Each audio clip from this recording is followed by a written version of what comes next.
Bonjour tout le monde. Aujourd'hui, on va regarder un peu ce qui se passe sur le DXY et le BTC. Donc, on avait parlé sur le DXY là, que je m'attendais à une vague 2. Je m'attendais à ce que la vague 2 fasse baisser les assets. Ce qui s'est passé par contre pour l'instant, c'est que le BTC réagit malgré tout très bien. Même si le DXY monte, la force dollar US monte, le BTC est encore là, il monte quand même. Donc, ça, c'est excellent. Donc, on va aligner nos flûtes. Donc, vous vous souvenez, j'avais parlé de deux scénarios. Donc, on va aligner les flûtes un peu plus pour une vague 5. Vague 5, que je verrais possiblement au moins porter à 26 000. Donc, dans le cluster ici, là, entre 26 000 à 28 800, ce serait notre vague 1. Donc, dans la zone qu'on avait établie ici. Donc, 25 200, 27 600. Bon, on va y aller comme ça. Bon, je m'attends à ce que notre vague s'étende au moins jusque-là. Si on va regarder la vague ici, 5. Ça, c'était notre 4. Ça ici, c'était notre 5. On s'est étendu à 2.618 ici.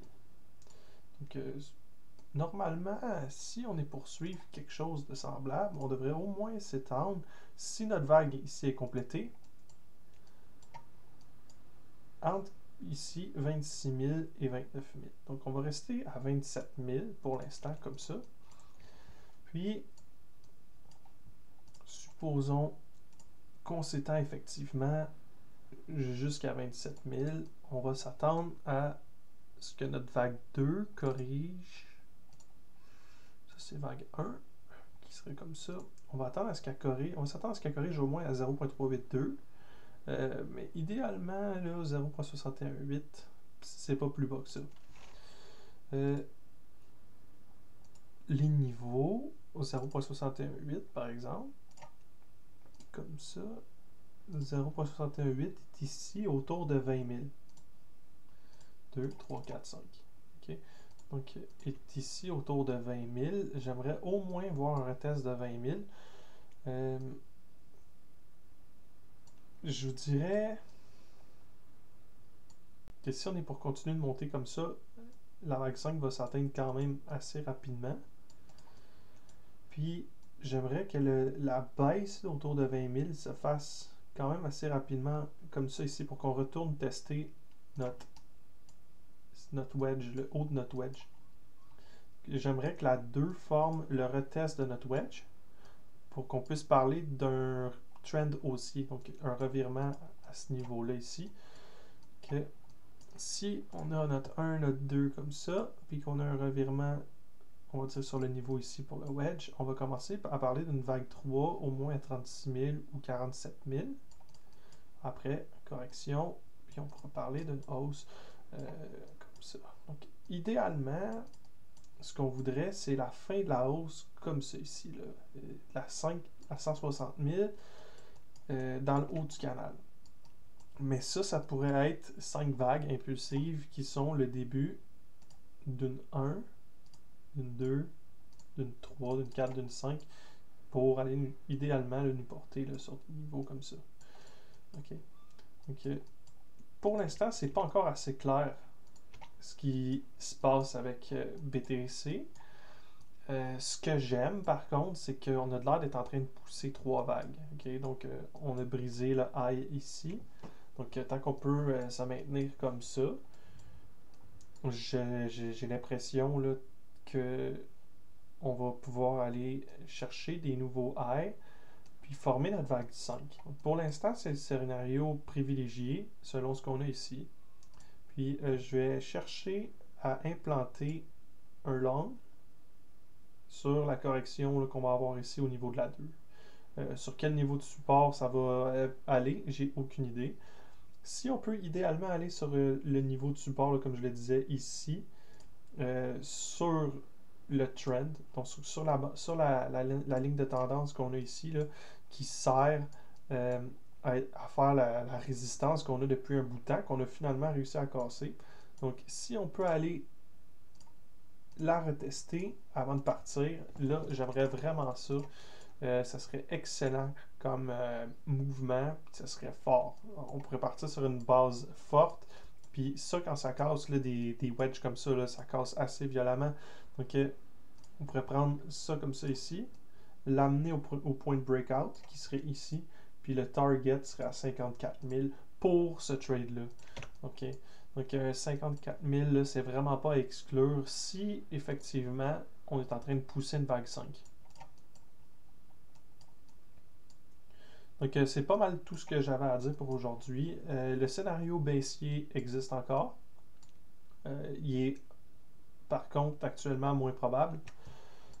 Tant qu'on n'ira pas sous la zone de support qu'on avait établie ici, donc première zone de support, qui, en passant, on a très bien rebondi sur notre zone de support. Donc, première zone de support.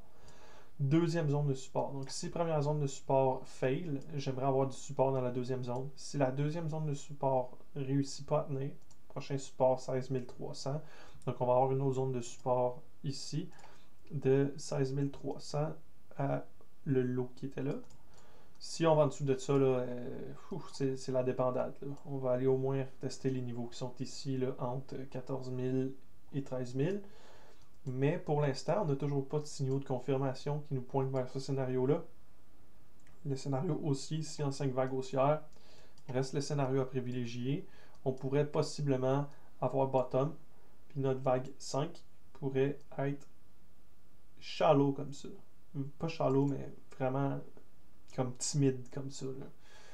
Même si, je vais vous avouer, j'apprécie pas nécessairement qu'une vague 5 soit timide comme ça, mais bon, ça pourrait le faire. Ça pourrait le faire. Ça pourrait être notre 5, puis on pourrait être décollé. Reste à voir ce qui va se passer avec le prix du BTC dans les prochains jours. Mais clairement, si on a une position à prendre, c'est pas en ce moment. Parce qu'on a une 5. Soit on fait une 5 puis on corrige, fait qu'on va pouvoir acheter sur la correction, ou le mouvement est faux puis on baisse. Donc, il faudrait attendre la correction sur la 5. Donc, quand on saura exactement le top est où, donc on va dire si le top c'est ici, on saura 0.382 c'est un point d'achat, 0.618 c'est un point d'achat, 0.786 c'est un point d'achat, 0.88 c'est un point d'achat, étant donné que c'est une 2. Puis après, ben, si ça va plus bas que ça, on va aller descendre sur les niveaux qui sont ici. Donc ça pourrait être la nouvelle zone de support si c'est effectivement ça le top. OK? Donc, si c'est pas le top, au moins, on va avoir une zone de bottom qui va être notre 1.272, 1.118 sur le prochain niveau baissier. Par contre, je continue de croire que en ce moment, c'est haussier. On a une 1, une 2, une 3, une 4, puis une 5 de poussée. Puis sur la 5, on va aller jouer dans la zone qui est là. Puis à partir de là, on pourra déterminer c'est quoi le prochain move puis le prochain target. Mais c'est sur soit en fait c'est sur la prochaine descente que ça va se jouer. Puis c'est sur la prochaine descente qu'on va savoir vraiment qu'est-ce qui se passe. Donc, si, comme je vous dis, on trouve du support ici, ça veut dire que ça, c'est une vague haussière. Donc 5 waves, un pullback, puis on redémarre. Ça veut dire qu'on va amorcer une vague 3. Les vagues 3, vous savez, c'est plus payant. Donc, si on est pour amorcer une vague 3, ça risque d'être extrêmement payant. On va être dessus. Donc, il va falloir se préparer en conséquence. Merci, bonne journée.